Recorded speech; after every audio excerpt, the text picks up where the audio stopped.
Bom, Maurício, primeira pergunta do Diego, da 102. Barbieri, queria que você falasse da opção de manter dois atacantes, hoje com o Alejandro no lugar do Gabriel Novaes, e se faltou criatividade ao time para criar mais oportunidades de gol. Na verdade, essa não era a ideia inicial, a gente treinou de outra maneira, mas a gente teve uma baixa de última hora aí, que foi a questão do Emiliano. E aí, até em função de como a gente tinha treinado, eu não tinha treinado com outro jogador na posição, a gente preferiu manter o Ramires dentro da posição e jogar como a gente tinha jogado o último jogo. Eu acho que, no geral, no primeiro tempo, realmente a gente não fez um bom jogo, mas acho que no segundo tempo, um pouquinho ali dos 20 para o final, a gente criou boas oportunidades com o Pedrinho, uma bola do Realpe, várias bolas dentro da área, o Ítalo num cara a cara. Então eu acho que a gente criou oportunidades para abrir o placar, fora o pênalti no primeiro tempo. Infelizmente a gente tomou um gol no final ali. Pergunta do Sérgio Loredo, equipe Futebol Total. Hoje você pôde fazer várias alterações, mudando taticamente a equipe. Qual a sua avaliação sobre as mudanças? Eu acho que surtiram efeito, eu acho que a gente conseguiu equilibrar o jogo no momento em que a gente estava tendo problemas, a partir dali a gente criou boas ocasiões de gol, como eu citei anteriormente. A gente não conseguiu ser efetivo e, claro, o Walter também foi muito bem.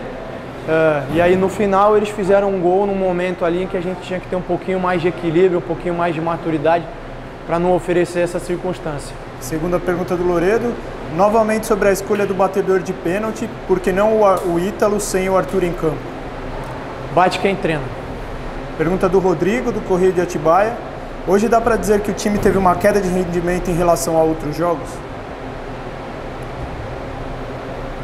Eu acho que a gente não fez uma boa partida, especialmente no primeiro tempo, volto a dizer. Eu acho que a gente falou sobre isso, jogar aqui é complicado em função do calor, não é só para nós, porque eles também chegou um momento do jogo em que o jogo ficou aberto e mesmo o resultado não favorecendo, eles recuaram um pouquinho, a gente começou a ter mais controle ali no final.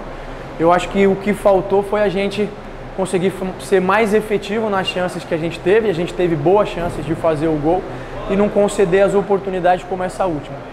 Segunda pergunta do Rodrigo, com os desfalques você tem rodado muito o elenco. Por conta disso, dá para dizer que você tem encontrado novas possibilidades na equipe?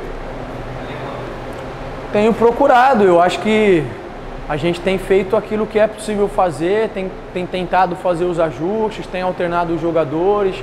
O Luciano saiu hoje jogando pela primeira vez, é um jogador jovem, enfim, acho que fez um bom jogo até que sentiu o ritmo. A gente tem procurado as soluções. Eu acho que, no geral, nós fomos uma equipe competitiva dentro do jogo, especialmente no segundo tempo. E é isso, enquanto persistir esse cenário, a gente vai procurar sempre encontrar as soluções que a gente entende que são as melhores para fazer frente ao adversário. Pergunta do Silvio Loredo, da equipe Futebol Total. Ele pergunta da escalação do começo do jogo com o Alejandro, mas você já respondeu. E o que não funcionou no primeiro tempo? Eu acho que a gente aceitou demais o jogo, deixou o Cuiabá muito cômodo, deixou eles controlarem o jogo, ainda que eles não tenham criado grande coisa no primeiro tempo, mas faltou a gente trabalhar um pouco mais, ter um pouco mais de calma com a bola, tentar ser um pouquinho mais protagonista. E eu acho que no segundo tempo ficou um jogo mais aberto e aí criou-se chances de ambas as partes. Pergunta do Eberson, da 102. Faltou tranquilidade e qualidade na hora de definir os lances na cara do gol ou o mérito do goleiro Walter? Eu acho que as duas coisas têm o mérito dele, mas a gente podia ter definido sim um pouco melhor uns lances claros que a gente teve. Pergunta do Matheus, do Jornal Mais Bragança. Como você avalia a atuação do Natan?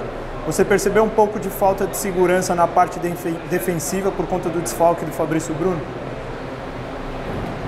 Não, acho que não. Acho que aconteceram algumas questões pontuais, mas faz parte ainda, porque é um jogador que não vem jogando constantemente, embora ele sempre venha tendo oportunidade. Mas acho que, no geral, fez um jogo seguro.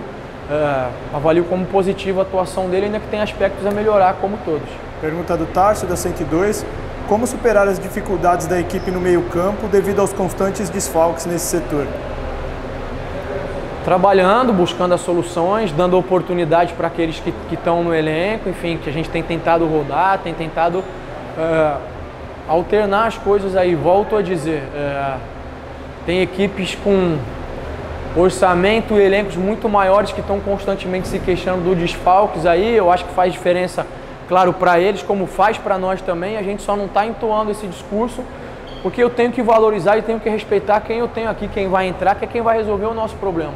Agora, é evidente que os desfalques tornam a situação mais difícil, no sentido que a gente tem que estar a todo momento alternando, pouco tempo para treinar, muitas vezes jogadores que ainda estão se desenvolvendo, mas a gente segue trabalhando e buscando as soluções. Pergunta do Vitor, da 102, para terminar, você vai ter uma semana cheia de treinamentos, qual o benefício de um período assim? Recuperar os jogadores em primeiro lugar, tentar ajustar algumas coisas. A gente tem que ter cuidado porque depois dessa semana cheia a gente tem uma sequência grande de jogos, então não adianta querer malhar os jogadores demais, porque aí no momento que a gente vai precisar estar com o tanque cheio, a gente vai estar com as pernas um pouquinho pesadas. Então é ter sabedoria, equilíbrio e aproveitar da melhor maneira esses dias de trabalho. Tá ótimo, obrigado, Maurício.